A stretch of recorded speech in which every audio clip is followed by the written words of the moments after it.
பார்க்குறதுக்கு திலாபியா மீன் மாதிரியே இருக்குங்க. ஆனா இந்த மீன் திலாபியா கிடையாது. இது ஒரு கடல் மீன். இந்த மீனை மலையாளத்துல சடையன் மீன் சொல்லுவாங்க. ஆங்கிலத்துல அட்லாண்டிக் ட்ரிபிள்டெயில் மீன்னு சொல்லுவாங்க. டேஸ்ட்டுன்னு பார்த்தா ரொம்ப நல்லாவே இருக்குதுங்க. கொடுவா மீனோட டேஸ்ட்டும் பட்டர் ஃபிஷ்ஷோட டேஸ்ட்டும் சேர்ந்த மாதிரி இருக்குதுங்க. இந்த மீனை குழந்தைகளுக்கு தாராளமா கொடுக்கலாம். கர்ப்பிணி பெண்களும் தாராளமா சாப்பிடலாம். இந்த மீன்ல ஏகப்பட்ட நன்மைகள் இருக்குதுங்க. அது என்னன்னு புள்ளி விவரமா முதல்ல பார்த்தரலாம்.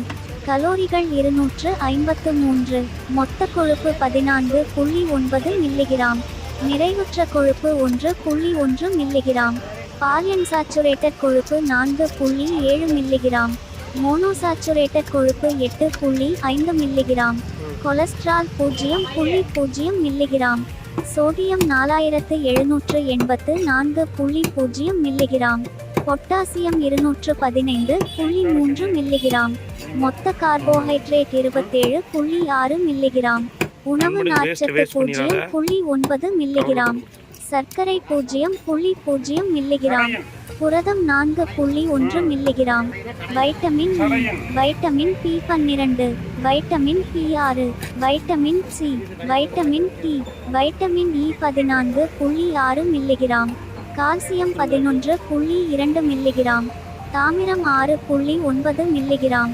ஃபோலேட் 6.9 மில்லிகிராம், இரும்பு 15.5 milligram, magnesium 20.7 milligram, manganese 0.0 milligram, niacin 6.5 milligram, பாந்தோதெனிக் அமிலம் 2.8 milligram, phosphorus 21.3 milligram, riboflavin 5.4 milligram, selenium 1.5 milligram, thiamine 2.8 milligram, துத்தநாகம் 0.9 மில்லிகிராம்.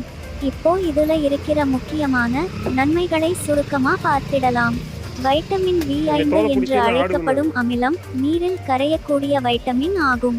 இது மனித உடலால் உற்பத்தி செய்ய முடியாது, எனவே உணவுடன் உட்கொள்ள வேண்டும்.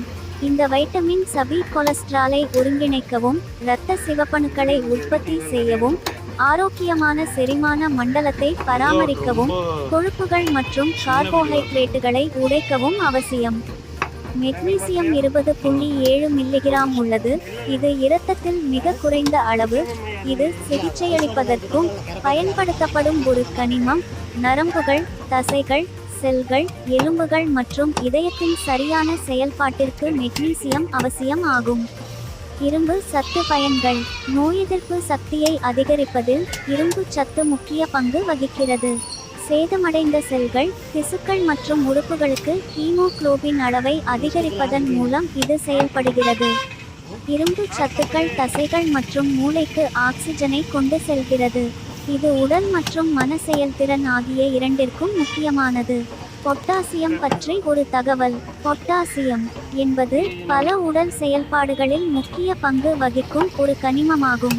உதாரணமாக, நரம்பு தூண்டுதல்கள், தசை சுருக்கங்கள், உடலில் திரவ சமநிலை மற்றும் பல்வேறு இரசாயன எதிர்வினைகள் போன்ற உடல் செயல்பாடுகளில் முக்கிய பங்காற்றுகிறது.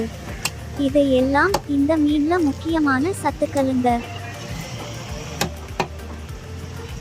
வித்தியாசமா இருக்கு. வள்ளலாம்